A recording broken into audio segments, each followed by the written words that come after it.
नारायणनाथ भगवान की जय। मौली ज्ञानेश्वर महाराज की जय। जगद्गुरु संत तुकाराम महाराज की जय। जगद्गुरु नरेंद्राचार्य जी महाराज की जय।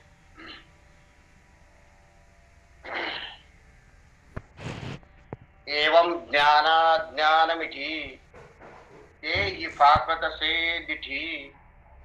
दृश्यपणे ये भेटी आपण पया। प्रस्तुत प्राप्त प्रसंगी आज खूप दिवसाच्या प्रतीक्षेने ताईंच्या सहकार्याने खूप दिवसाची प्रतीक्षा होती या विषयाची की त्या संस्थेला त्या संस्थेमध्ये एकदा प्रवचन सेवा करावी अशी ताईंची इच्छा होती. आमची इच्छा होती, नाही असं नाही म्हणा, पण बरेचसे कार्यक्रम इकडे तिकडे धावपळ असते, त्या कारणाने ताईंना मी ही सेवा नाही देऊ शकलो.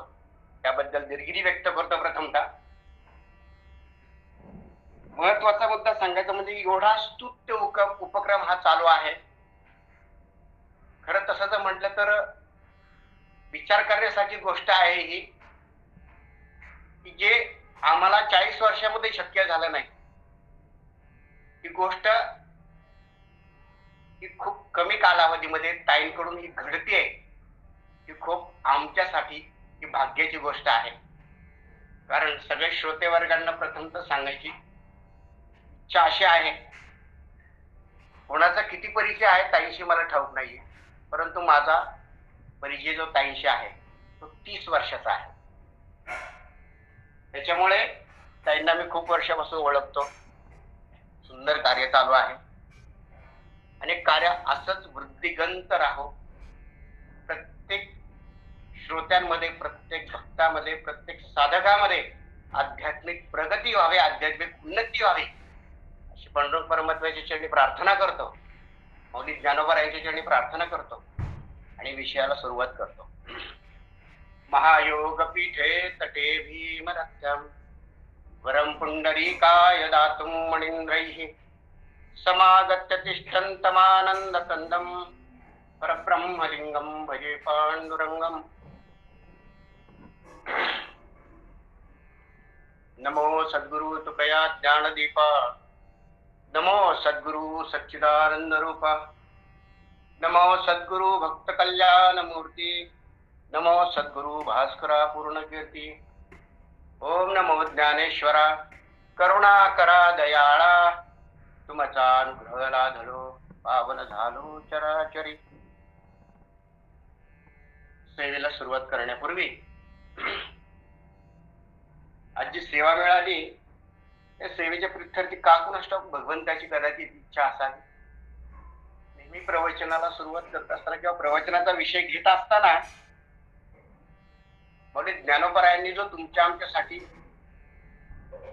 वेग निर्माण करून ठेवला, जे तुमच्या आमच्या जीवनाचं सार्थक कसं होईल अशा दृष्टिकोनातून श्रीमद भगवद्गीतेवरती जी ज्ञानेश्वरी निर्माण करून दिली, त्या ज्ञानेश्वरीवरती संभाषण होत असतं. त्या ज्ञानेश्वरीवरती विवेचन करण्याचा पूर्ण प्रयत्न होत असतो.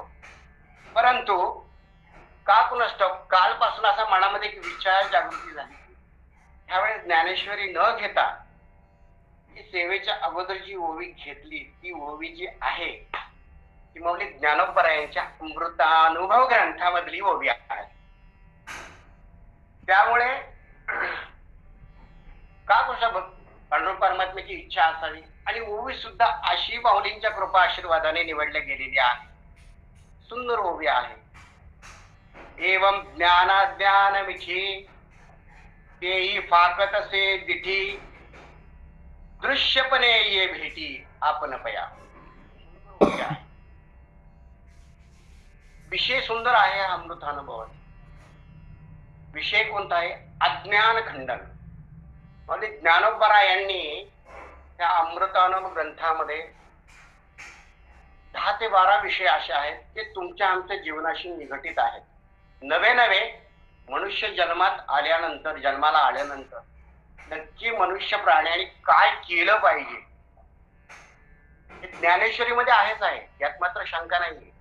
परंतु ज्या वेळेस ज्ञानोबा यांनी ज्ञानेश्वरी हा ग्रंथ पूर्ण केला, अमृतानुभव काय आहे ते सांगतोय. ज्यावेळेस ज्ञानोबरायांनी ज्ञानेश्वरी हा ग्रंथ पूर्ण केला, पूर्ण लिहून झाला तो ग्रंथ, आणि पूर्ण झाल्या त्यावेळेस सद्गुरु चरणाशी अर्पण करण्यासाठी गेले, त्यावेळेस सद्गुरूंनी केलेला प्रश्न आहे हा, जे आपण निर्माण केलेला आहात, जे आपण लिखाण केलेलं आहात, याचा आपल्याला अनुभव काय, हा सद्गुरूंचा म्हणजे निवृत्ती दादांचा हा प्रश्न होता मौलींना. त्यावेळेस त्या प्रश्नाचं उत्तर देताना जे काय त्यांच्या हृदयातनं, त्यांच्या अंतःकरणातनं जे काय स्तुती निर्माण झाली किंवा जे काय वाच्यता झालेली आहे, त्या 280 ओवी म्हणजे अमृतानुभव ग्रंथ आहे. आणि या 280 ओवी मध्ये मौली ज्ञानोबरायांनी नुसतंच जीवन कसं जगावं हे न सांगता, ते जीवन उत्तम प्रकारे जगून ह्या जीवनाचं परिपूर्ण सार्थक कसं होईल आणि ते भगवंताशी एकरूप कसं होईल ही परिपूर्णपणे अमृतानुभव ग्रंथ सांगितलं. आणि ती जी आज जी ओवी घेण्यात आलेली आहे, घेतलेली आहे, कारण असं आहे की ज्यावेळेस आपण हयात असताना हे जीवन जगतो, त्यावेळेस प्रत्येक जण बुद्धीच्या, आपल्या बुद्धीच्या प्राबल्याने प्रपंच आणि परमार्थ दोन्ही साध्य करण्याचा प्रयत्न करतो. काय करत असतो? बुद्धीच्या प्राबल्यावर. त्यामुळे बुद्धीचा ज्यावेळेस वापर करायचा, त्यावेळेस ज्ञान असणं गरजेचं आहे. थोडी सुंदर या ओवीचा अर्थ देतात. याप्रमाणे ज्ञान आणि अज्ञान या दोघांचे प्रकाशन करायचे होत असेल तर स्वरूपभूत ज्ञान होत असते.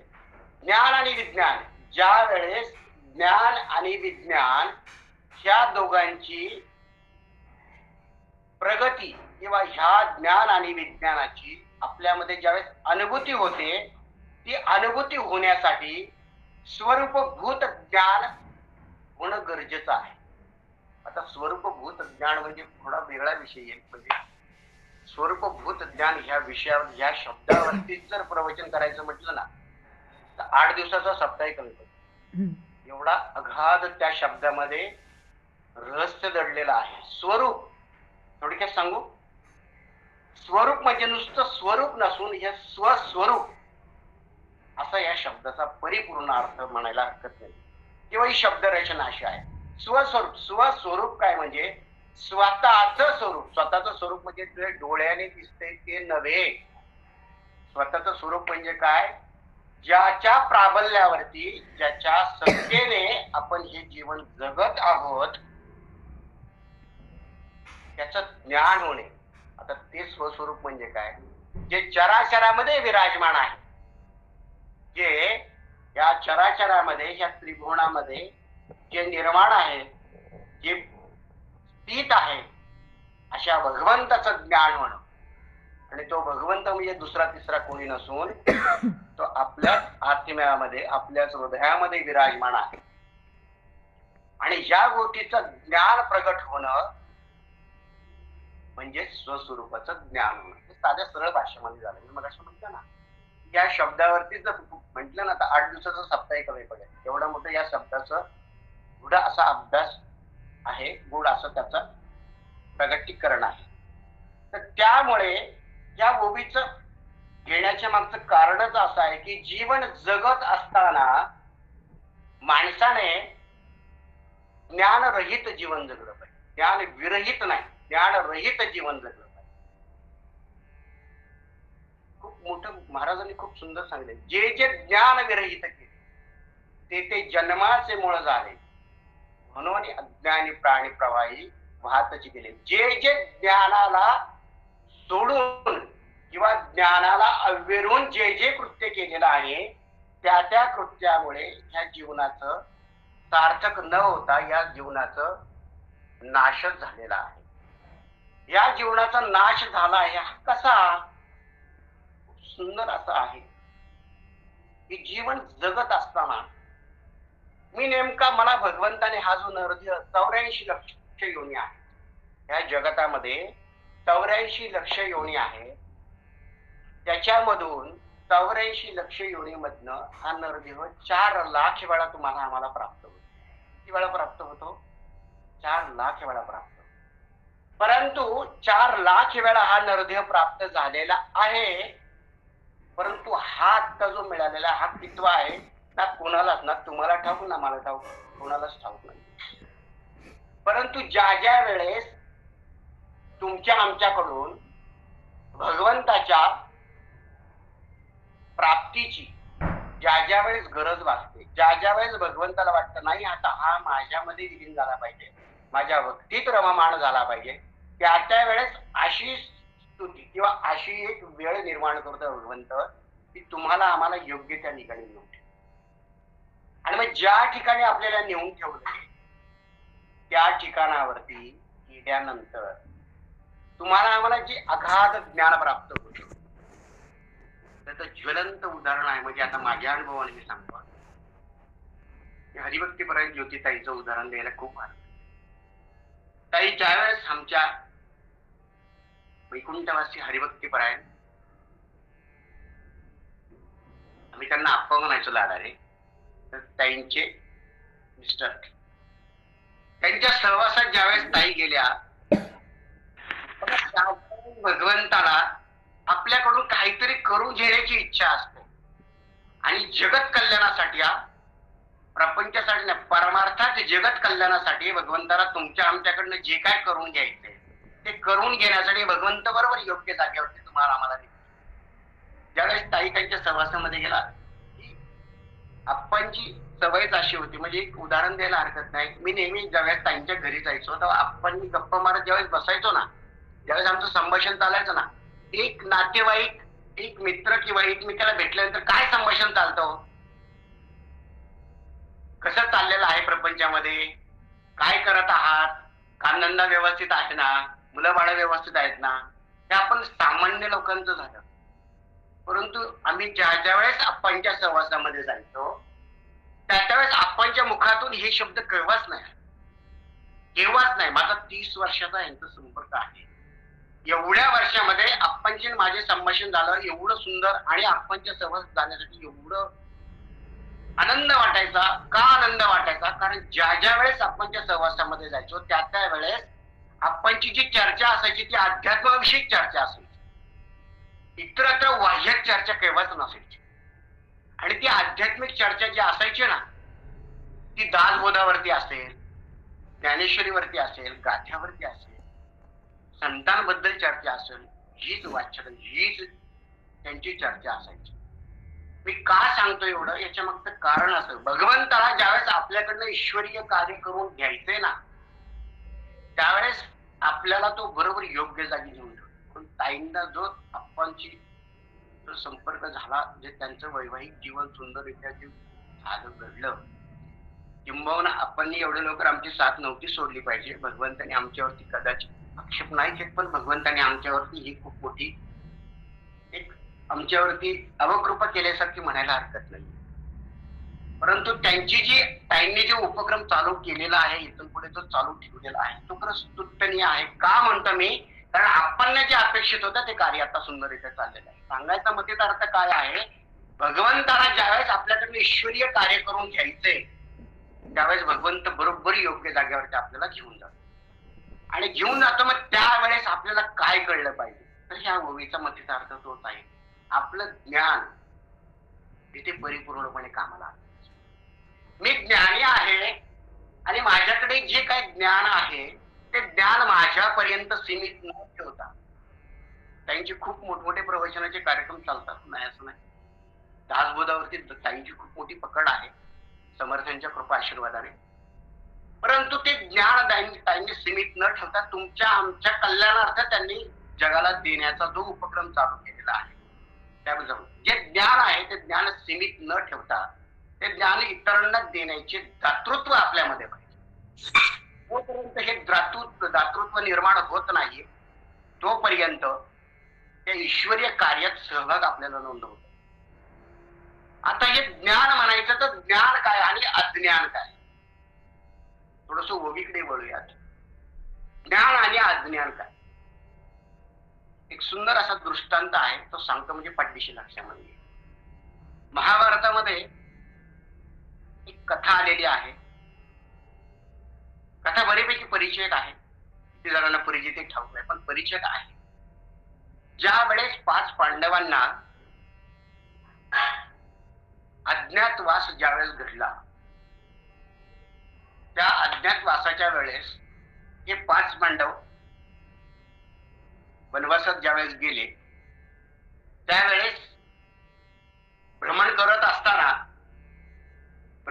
असताना त्या ठिकाणी युधिष्ठिराला तहान लागली.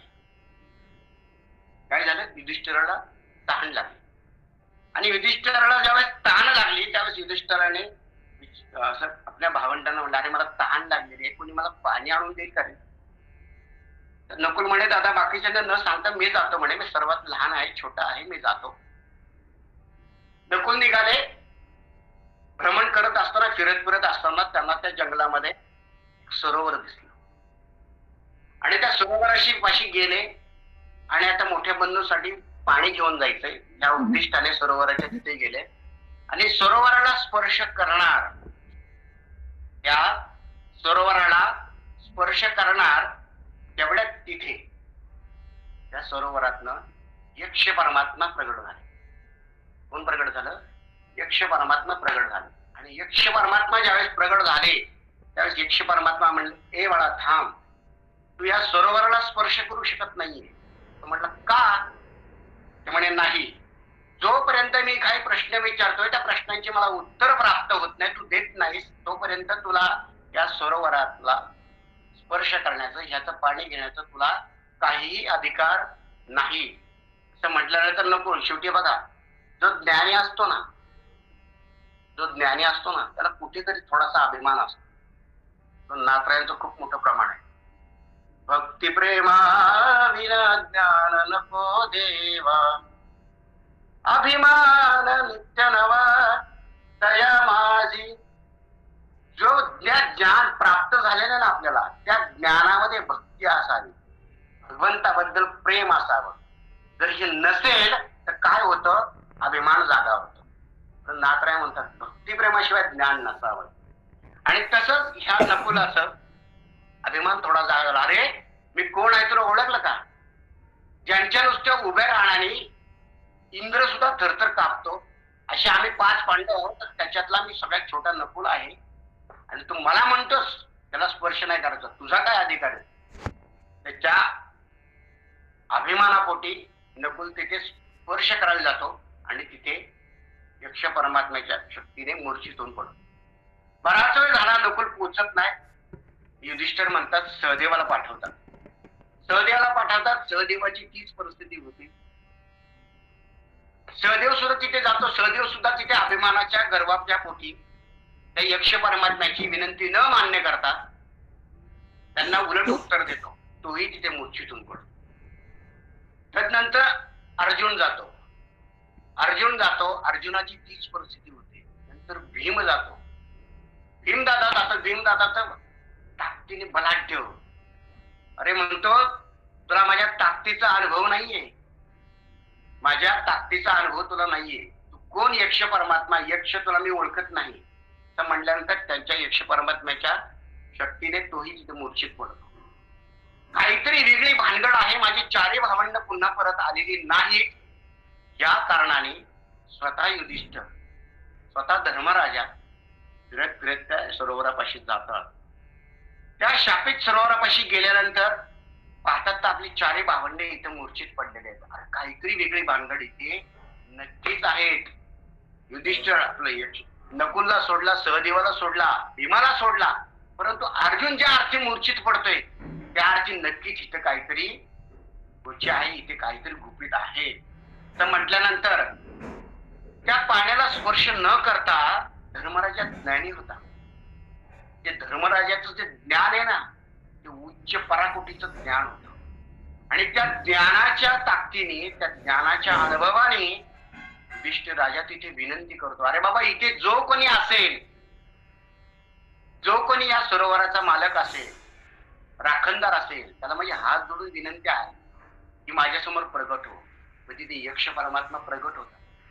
युधिष्ठिराच्या समोर यक्ष परमात्मा प्रगट होतात आणि प्रगट झाल्यानंतर यक्ष परमात्म्याला युधिष्ठिर राजा विनंती करतो की बाबा काय भानगड आहे, माझी चारही एवढी बलाढ्य भावंड ते मूर्छा येऊन पडले. काय भानगड आहे, काय त्यांनी असा गुन्हा केला, त्यांच्याकडनं काय क्षमा अपराध घडला. त्यावेळेस यक्ष परमात्मा सांगतो की कहाणी झाली ती. तुझ्या चारही भावंडांना एवढा गर्व आहे, एवढा अभिमान आहे, मी त्यांना विनंती केली होती की माझ्या काही प्रश्नांची उत्तरं द्या.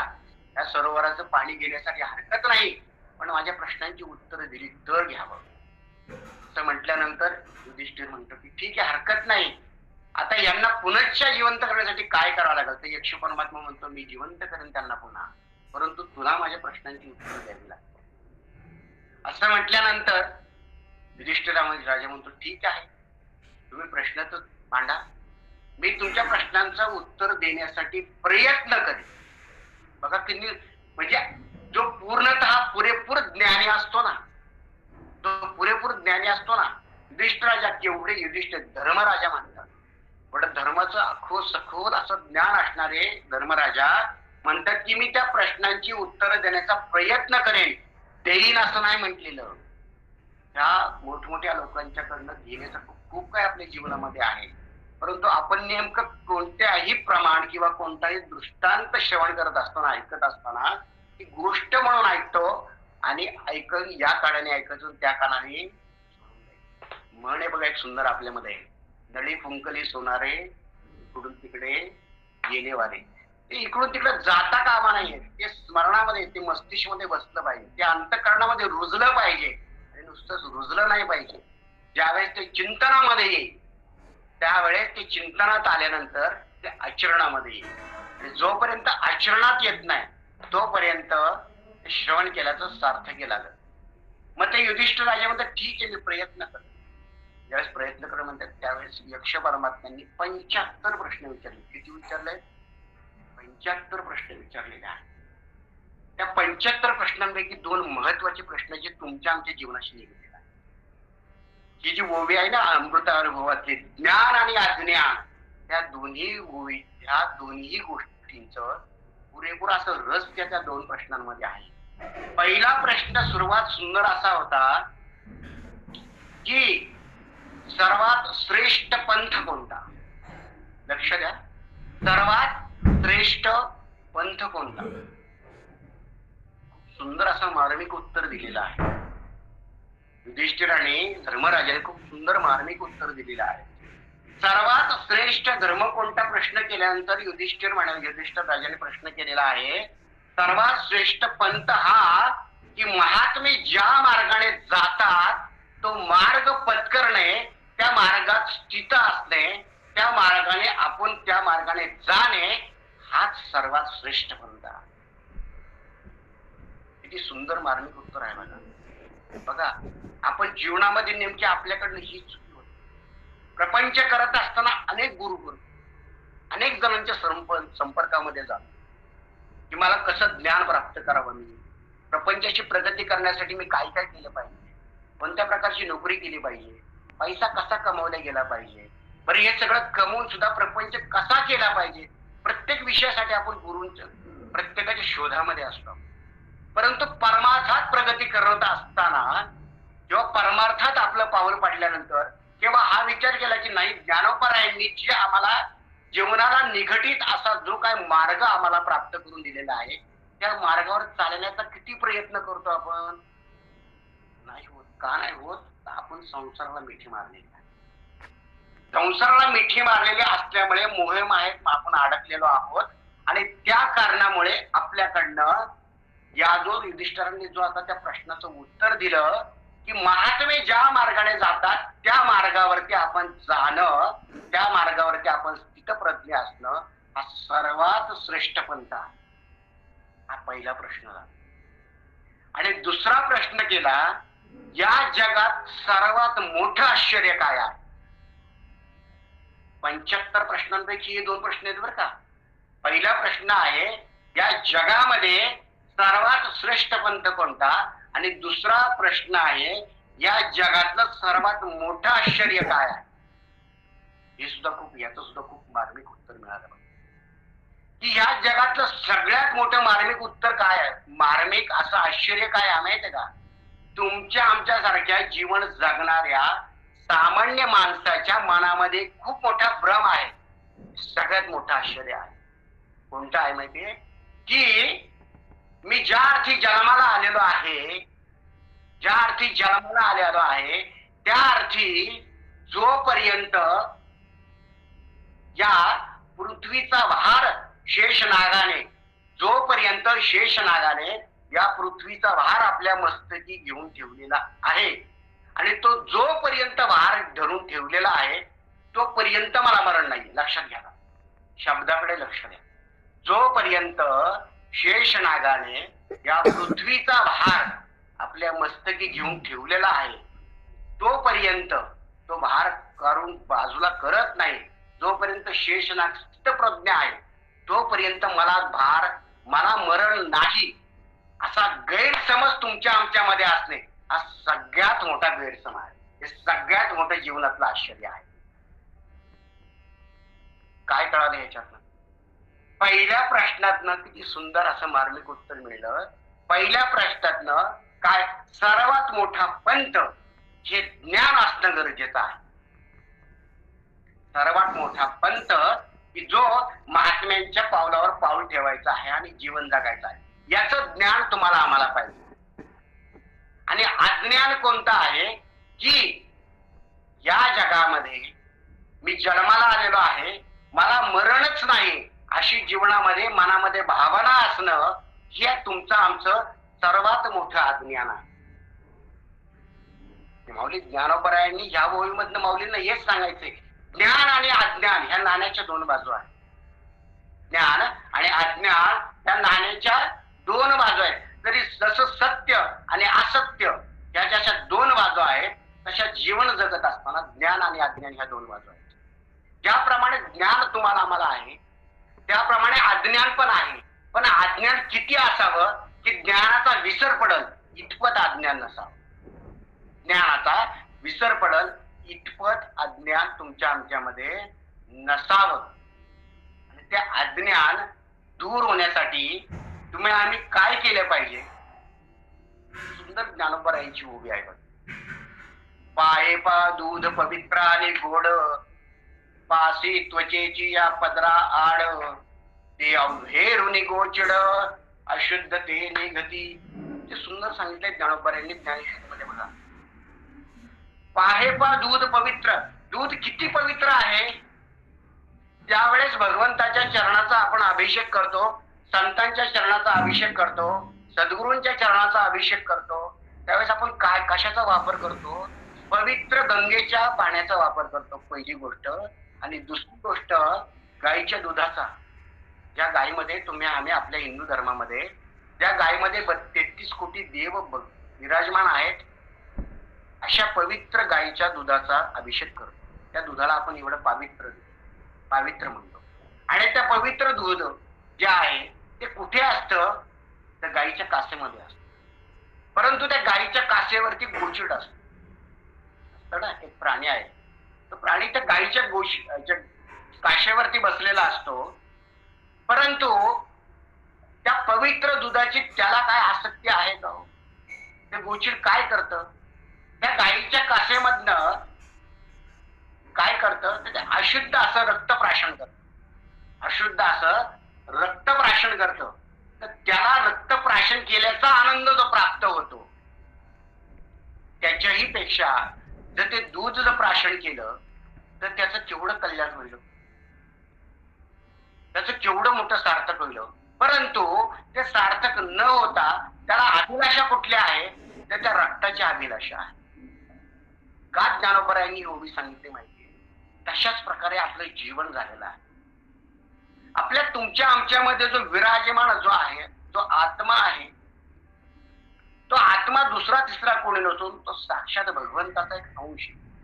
तुमच्या आमच्यामध्ये विराजमान त्या भगवंताचा अंश आहे.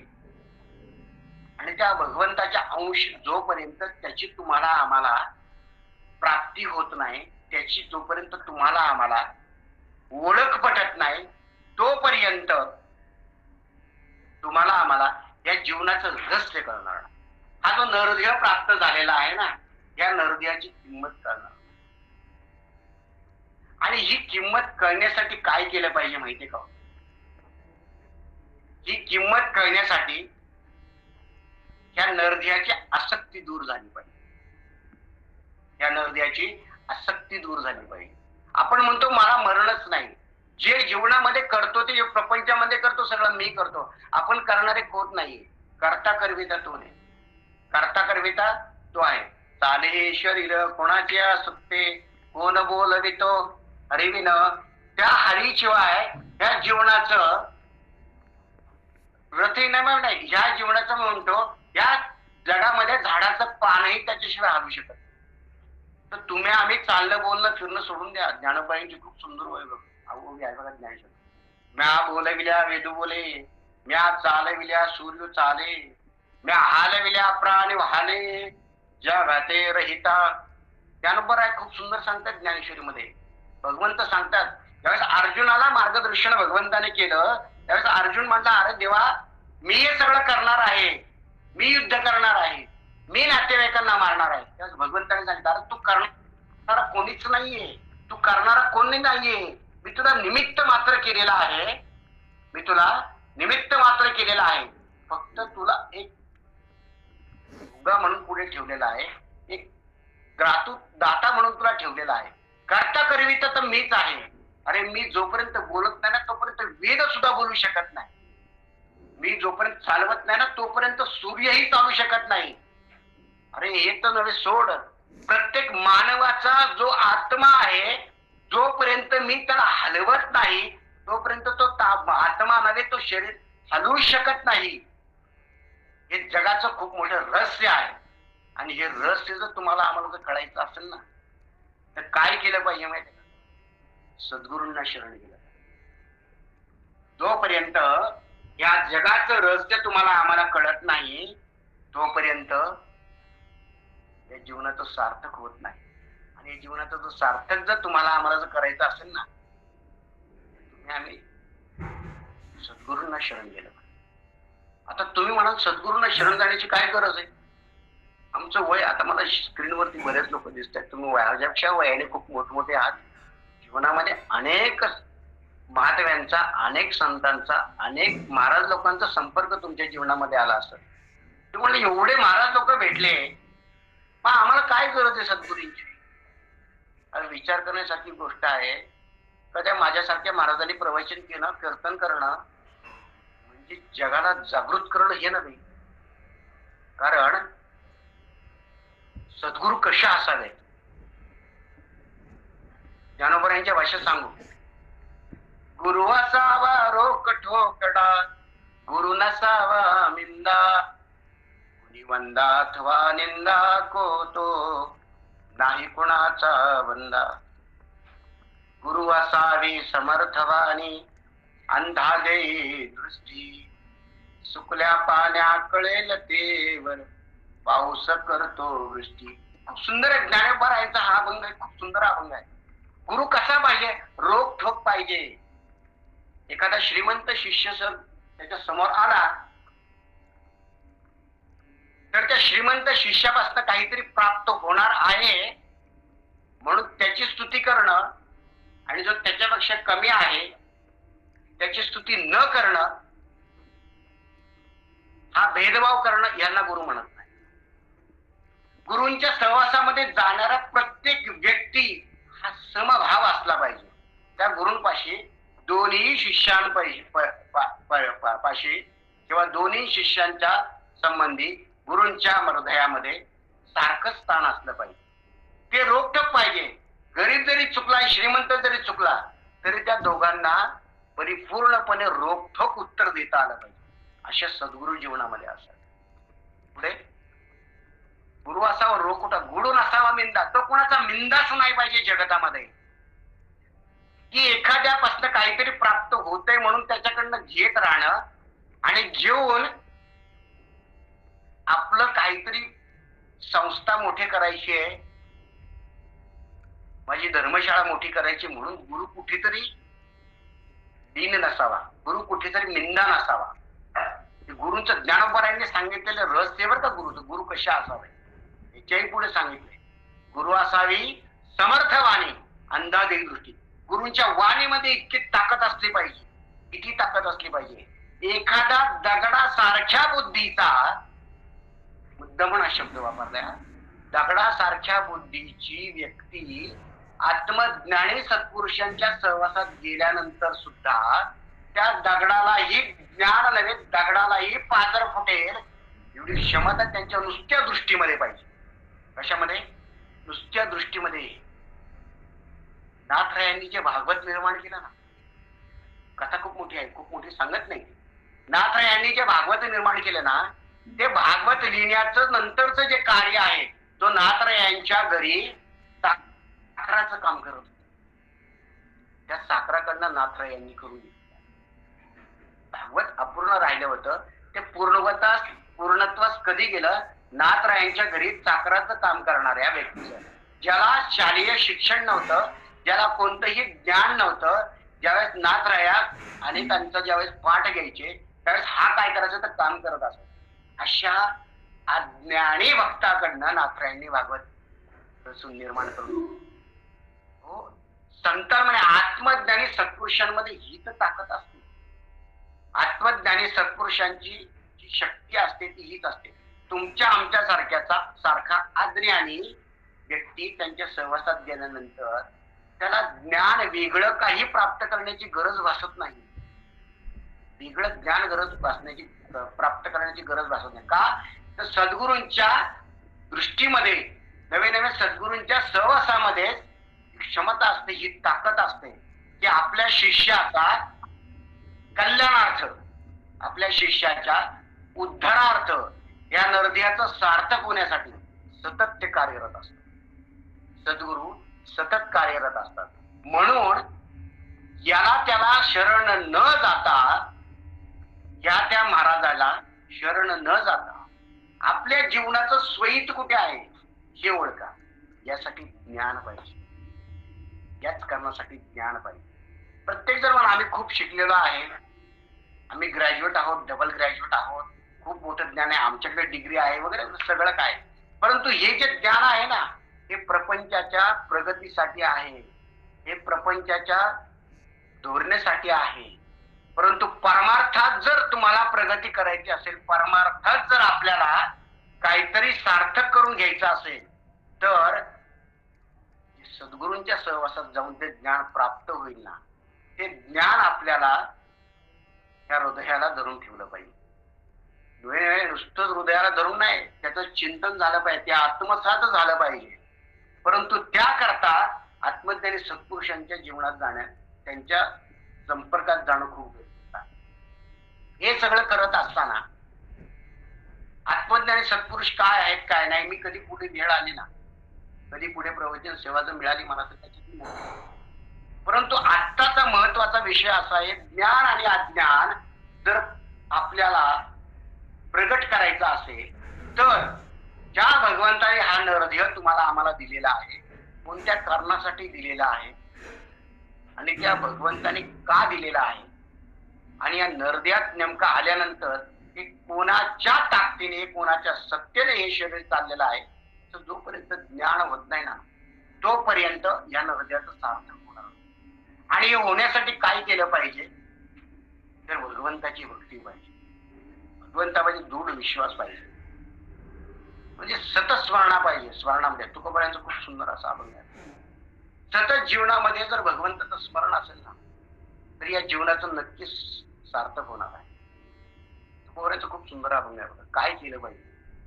बोलावा विठ्ठल, पाहावा विठ्ठल, करावा विठ्ठल, जीवे भावे.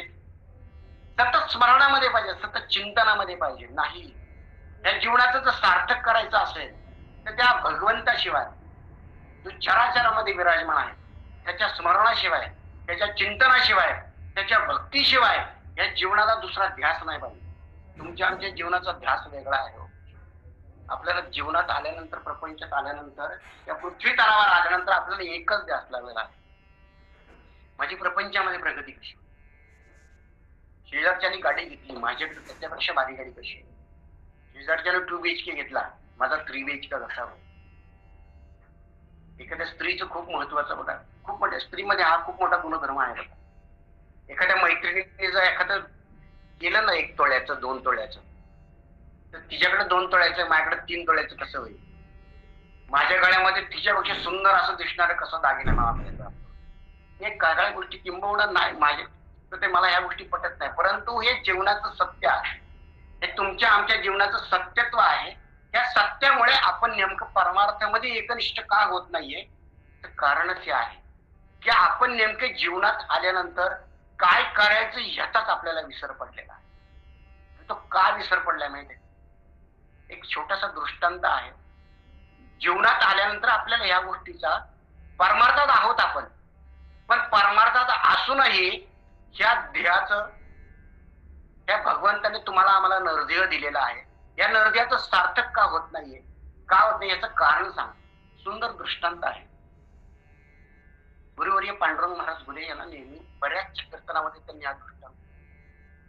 3 मित्र असतात आणि ते 3 मित्र गावामध्ये काय नाही, सकाळी उठायचं आणि गावाच्या चावडीवरती जायचं, टवाळक्या करत राहायचं. त्यांचं दुरस्त नित्य दिनचर्या त्यांची.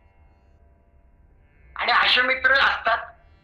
आता हे बघा, ज्यावेळेस ही अशा बऱ्याच लोकांची अशी विचारश्रेणी आहे की दुनियाच्या उठाडाटा केल्याशिवाय त्या लोकांना ना चैनच पडत नाही, त्यांचा दिवसच मावळत, दिवस मावळत नाही म्हटलं म्हणजे दिवसभराचं त्यांचं ते चिंता. अशी वृत्ती ह्या 3 माणसांची. आणि या 3 माणसांची अशी वृत्ती असल्यामुळे काय होतंय, की आपल्या ह्यांच्याकडे लोक, गावातले लोक दुर्लक्ष करतात. हे काही कामाचे नाहीये. हे धड घरामध्ये बायका मुलांनाही खुश ठेवू शकत नाहीत, आनंदी ठेवू शकत नाहीत आणि या स्वतःलाही आनंदी ठेवू शकत नाही. त्या कारणाने गावातल्या लोकांचं त्यांच्याकडे दुर्लक्ष असतं. आणि दुर्लक्ष असल्यामुळे त्यांच्याशी कोणी बोलत नाही, चालत नाही, काय नाही. तर गावामध्ये दिवशी सप्ताह बसतो 7 दिवसाचा. 7 दिवसाचा सप्ताह बसतो. हे बसतात तावडीवरती रोज. आता संध्याकाळ झाली की हरिपाठ, 6 ते 7 हरिपाठ. हरिपाठ झाल्यानंतर प्रवचन, प्रवचन झाल्यानंतर कीर्तन. मग या लोकांना थोडंसं वाटतं, अरे चावडीवर बसतो तर मग थोडासा आता गावात कार्यक्रम, लोक मंदिरामध्ये येत आहेत, मग हे लोक चावडीवरती 3 जण तसेच बसायचे. त्यातल्या एकाला जरा आवड निर्माण होते आणि तो एक दिवशी कीर्तनासाठी मंदिरात जाऊन बसतो. तर काहीतरी जरा चांगलं सांगतायत बरं का महाराज, म्हणून तो कीर्तनाला मंदिरामध्ये जाऊन बसतो आणि मंदिरात गेल्यानंतर महाराजांच्या कीर्तनामधनं श्रवण करतो. महाराजांच्या कीर्तनामधनं श्रवण करतो. या जीवनाची नौका जर पार करायची असेल, या जीवनाची, शब्द लक्षात घ्या महाराज काय सांगतात, या जीवनाची नौका जर पार करायची असेल तर हा भवसागर पार करावा लागेल. या भवसागराची नदी पार करावी लागेल. आता ह्या बाबा एवढं डोक्यात ठेवतो, जीवनाची नौका पार करायची, जीवनाचं सार्थक करायचंय, तर या भवसागराची किनारा मात्र आपल्याला पार करा, या भवसागरामधनं तरावा लागेल, या नदीमधनं तरावा लागेल. हा ऐकतो. दुसऱ्या दिवशी मित्रांना भेटतो. अरे म्हणलो, काल महाराजांनी खूप सुंदर सांगितलेलं आहे, काल महाराजांनी खूप सुंदर सांगितलेलं आहे, असं सांगितलं. तर आता जीवनाची नौका पार करायची, भवसागर पार करायचा आहे, नदीचा किनारा गाठला पाहिजे, काय करायचं? यांच्या डोक्यात कधी न श्रवण केलेल्या विषयामध्ये ज्ञान आणि अज्ञानाचा पण याच्यामध्ये भाग येतो. तर असं उत्तम प्रकारचं ज्ञान तुम्हाला आम्हाला जर असेल तर कशा प्रकारे जीवनाची नौका पार केली पाहिजे हे कळलं पाहिजे. ऍक्च्युली तो सिद्धांत होता, पण सिद्धांत दृष्टांत रूपी घेतला आणि दृष्टांत हा सिद्धांत रूपी जर नाही घेतला तर दृष्टांत श्रवण करून उपयोग नाही. लक्षात आलं का मी काय म्हणतो? दृष्टांत हा सिद्धांत रूपीच्या जीवनामध्ये जर आचरणात जर नाही आला तर दृष्टांत हा जीवनात दृष्टांतच राहतो, तो सिद्धांत होऊ शकत नाही. तो सिद्धांत होण्यासाठी त्यासाठी ज्ञान पाहिजे आणि ह्यांच्याकडे तेच ज्ञान नव्हतं आणि ते ज्ञान नसल्यामुळे हे म्हणतात, चला त्या नदीचा किनारा पार करायचा. गावामध्ये एक नदी असते, मोठी नदी असते, नदीचा किनारा पार करायचा. नदीचा किनारा पार करायचा, चालत चालत जातात आणि नदीमध्ये पाऊल टाकतात, धोतर वरती करतात आणि नदीमध्ये पाऊल टाकतात. ते किनाऱ्यावरती फिरायची व्यक्ती बसलेली असेल, ती व्यक्ती आवाज देते, अरे म्हणते ते 3 जण थोडेसे डोक्यात कमी आहे, हे नक्की नदीत चाललेत तरी कशासाठी? म्हणून तो आवाज येतो, अरे बाबांना चालले कशासाठी तुम्ही? तर ते म्हणतात, या नदीचा किनारा आम्हाला पार करायचा, या नदीचा किनारा पार करायचा आहे. तो व्यक्ती तिकडनं म्हणतो, अरे तुम्हाला जर किनारा पार करायचा असेल ना तर पोहता आलं पाहिजे. तुम्हाला या नदीचा किनारा जर पार करायचा असेल तर तुम्हाला पोहता आलं पाहिजे. तुम्हाला कोणाला पोहता येतं का तिघांना? ते म्हणतात पोहता तर काय आम्हाला येत नाही. मग म्हणतो किनारा कसा पार करणार? अरे पाणी पुढे पुढे जसे जात राहाल तुमच्या उंचीपेक्षा कैक पटीची खोली त्या नदीला आहे. त्यामुळे पाण्यात डुबाल आणि आत्मघातकी प्रकार होईल. त्यामुळे तसं जाता येणार नाही. ते विचारतात कसं काय करावं? जर किनारा पार करायचा असेल तर तुम्हाला एक तर पोहता आलं पाहिजे, नाही तर नावेत बसून त्या नदीला पार करावं लागेल. असं म्हटल्यानंतर ते म्हणतात बाबा नावाडी आहे का इथे कुठे? हा आहे ना, 1 किलोमीटरभर चालत जावं लागेल. ते नाव आहे तिथे तो नावाडी आहे, परंतु लवकर पोहोचावं लागेल. कारण समोरच्या गावातली शेवटची गाडी जर येऊन गेली तर त्या गाडीचं पब्लिक तिकडून इकडे घेऊन येतो आणि तो नावाडी संध्याकाळी नाव बंद करून घरी निघून जातो. तर तुम्हाला लवकर जावं लागेल. तर ते लोक निघतात. चला म्हणतात वेळ जात चाललेली आहे. योगायोग असा त्या नावेपर्यंत पोहोचतात आणि योगायोगाने तो नावाडी तिकडचं पब्लिक इकडे घेऊन आलेला असतो. नाव बांधून घरी निघून गेलेला असतो. आता नावाडी तर निघून गेलाय. आता नदी तर पार करायची.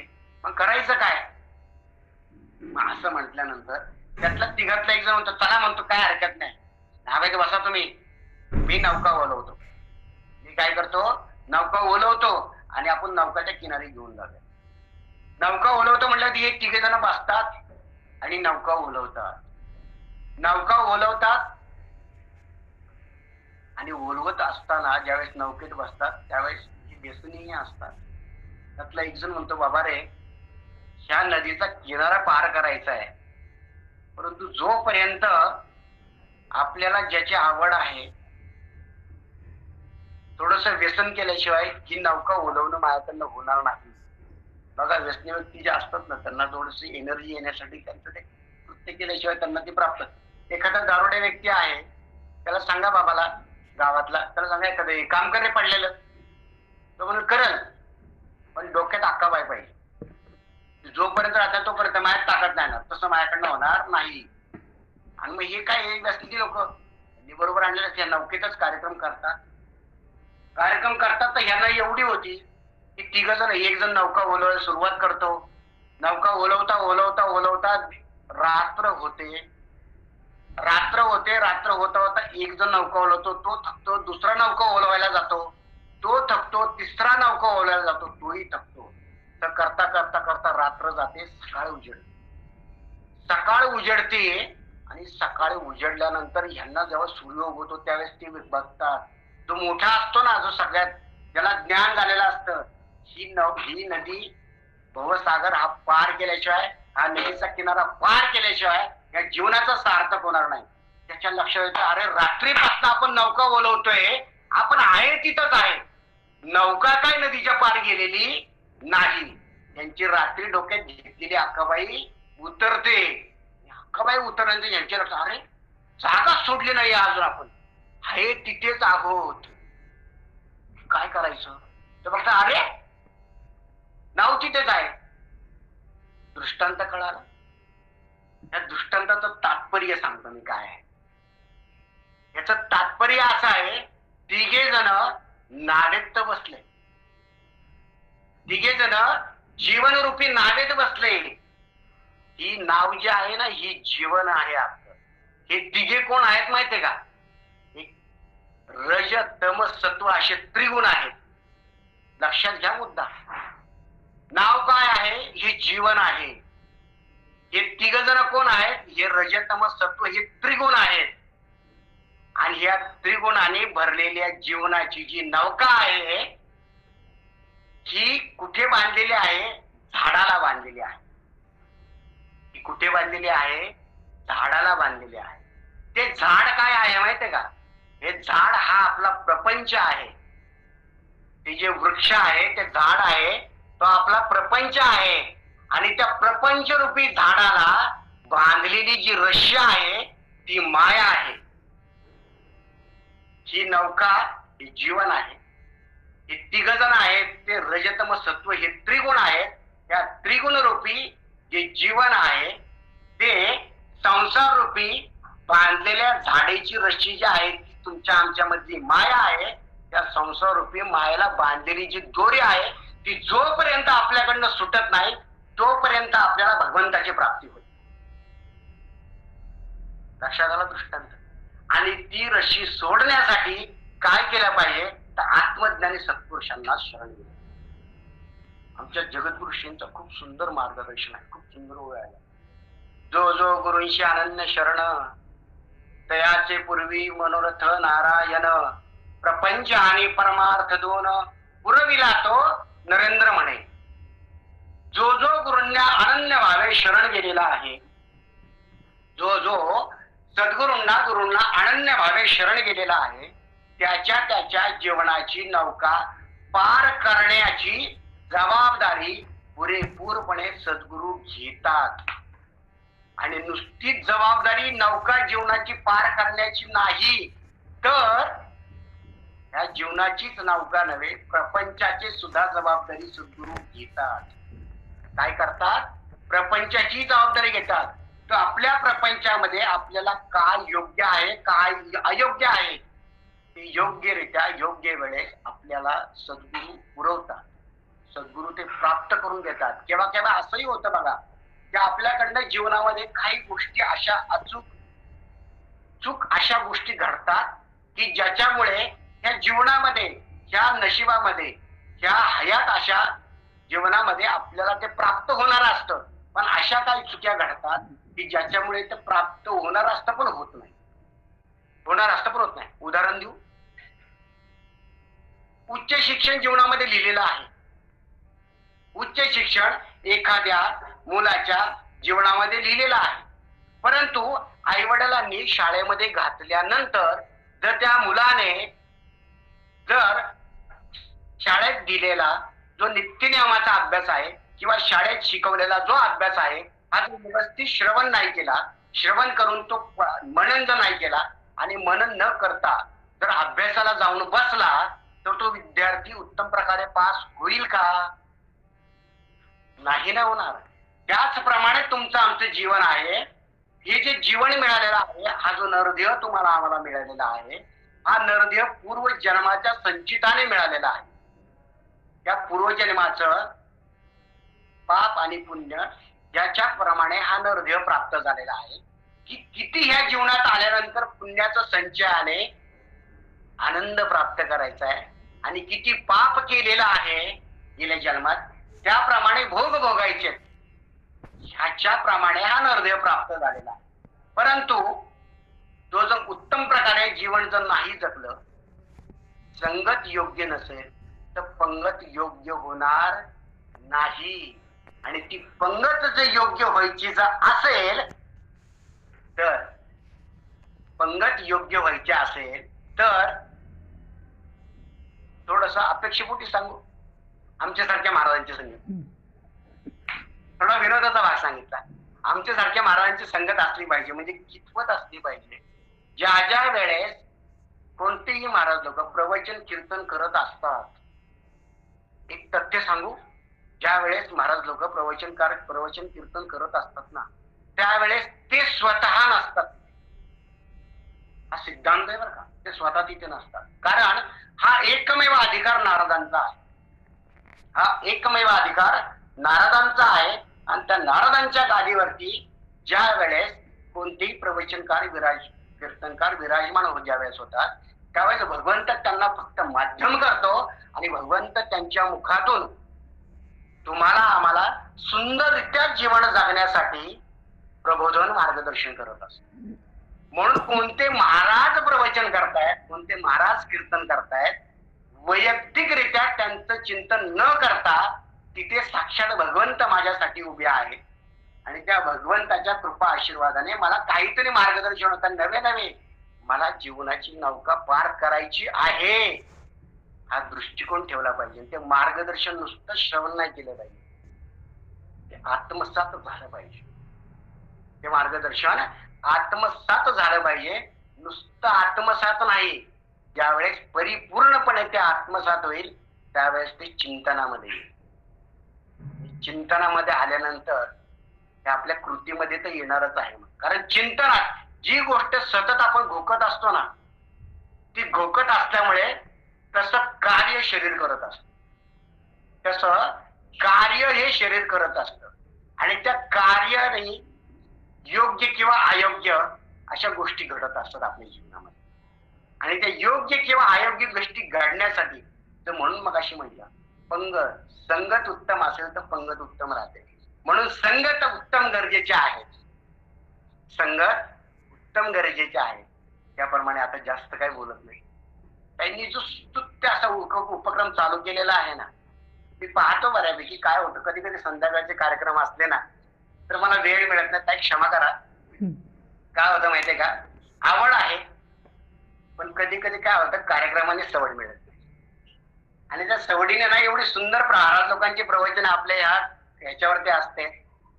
भागवत कथा तर काही एवढी सुंदर असते ना. मी त्या दिवशी महाराजांची भागवत कथा श्रवण केली, मला खूप आवडलं ते.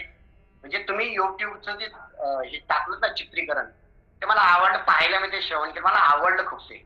इच्छा आहे सगळं काय रोज श्रवण करण्याची, पण कार्यक्रम असतात त्याच्यामुळे मग खाडा होत नाही. परंतु खरंच पुरेपूर प्रयत्न करण्याचा मी माझा पाठलाग असू देतात, त्यात काही शंका नाही. पण कार्यक्रम जे तुम्ही स्तुत्य उपक्रम जे चालू केले ते खूप वाखाणण्याजोगे आहेत. की हा असाच उपक्रम आहे ना, हा एवढा म्हणतात ना ज्ञानोबरांच्या भाषेत सांगतात किंवा तुकोबरांच्या भाषेत सांगायला हरकत नाही. शुद्ध बीजापोटी फळे रसाळ गोमिटी. जे बीज पेरलेलं आहे ना, चांगलं बीज असेल ना तर धान्य चांगलंच येणार आहे. कुपोषित धान्य तिथे निर्माण होणार नाही. तिथे पोषकच निर्माण होणार आहे. आणि जे पेरलेलं आहे ना ते खूप सुंदर आहे. त्याच्यामुळे हा जो वृक्ष आहे ना हा खूप मोठा व्हावा. खूप हा नुसता वृक्ष नाही, हा कल्पवृक्ष तयार व्हावा ही पांडुरंग परमात्म्याच्या ज्ञानेश्वर माऊलींच्या तुकोबरायांच्या चरणी प्रार्थना करतो. आणि खूप मोठे महाराज लोक आहेत समोर इथे. शरद महाराज दिसत आहेत, महाराज रामकृष्ण हरी. काय मी ऐकले तुमचं श्रवण केलं, त्या दिवशीचं प्रवचन श्रवण केलं, महाराजांना आवडलं. मला खूप तुमच्या वाणीमध्ये खूप तेज आहे. असे तुमच्यासारख्या महाराज लोकांची संगत घडो ही भगवंताच्या चरणी प्रार्थना आहे. कारण जीवनामध्ये दुसरं तिसरं काही नाही हो. तुमच्या आमच्याची संगत आहे ना, ही संगत शेवटपर्यंत टिको. कारण ह्या संगतीनेच ह्या जीवनाचं सार्थक होणार आहे. जरी प्रवचनकार असलो तरी परिपूर्ण नाही, प्रापंचिक आहोत. आणि या प्रपंचामध्ये परमार्थ कसा साध्य करता येईल हे भगवंताने अशी सद्बुद्धी द्यावी आणि अशी सेवा परत करण्याची संधी मला मिळाली ही भगवंताच्या चरणी प्रार्थना करतो. पुनश्च एकदा तुम्ही लोकांनी ताईंनी मला हिची सेवा करण्याची संधी जी दिली त्या सिद्धीबद्दल त्यांचे मी आभार मानतो. तुम्हाला सर्व श्रोते मंडळींचे आभार मानतो की ह्या वाणीतून जे काय निघालं ते माझं स्वतःच काहीच नव्हतं, ती भगवंताची इच्छा होती.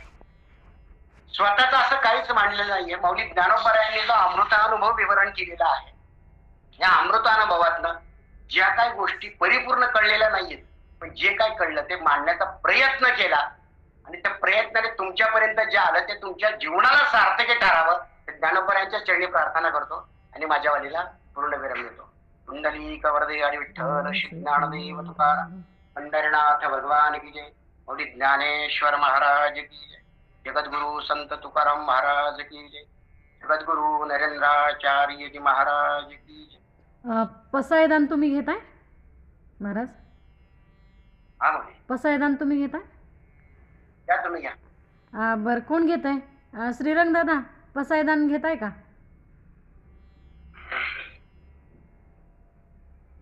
घेतो. हा चालेल. आता विश्वात्मके देवे येणे वाक्यज्ञे तोषावे तोषो निमद द्यावी पसायदानही. जे कणांची व्यंकटी सांडो तया सत्कर्मी रती वाढो. होता परस्परे पडो मैत्र जीवांचे दुरितांचे तिमिर दाहो. विश्व स्वधर्म सूर्य पाहो जो देवांतील तो तेला हो प्राणीदास. वर्षत सकळ मंगळी ईश्वर निष्ठांची मांदियाळी अनवरत भूमंडळी भेटू तया भूता चला कल्पतरुंचे यारव चेतना चिंतामणीचे गाव बोलते ते अर्णव पियुषांचे चंद्रमेचे अलांछन मार्तंड जे तापहीन ते सर्वही सदा सज्जन सोय रे होतू किंबहुना सर्व सुखी पूर्ण होवनी ती लोके भजतो आदि पुरुषी अखंडित आणि ग्रंथोपजीविये विशेषिकीये लोकिये दृष्टां दृष्ट विषये व्हावे जिये हेच म्हणे श्री विश्वेश्वराव आओ येईल दानपताव येणेवर ज्ञान देव सुखिया झाला येणेवर ज्ञान देव सुखिया झाला येणेवर ज्ञान देव सुखिया झाला ओम पंढरीनाथ भगवान की जय माऊली ज्ञानेश्वर महाराज की जय जगद्गुरु तुकाराम महाराज की जय सद्गुरु जोग महाराज की जय नमः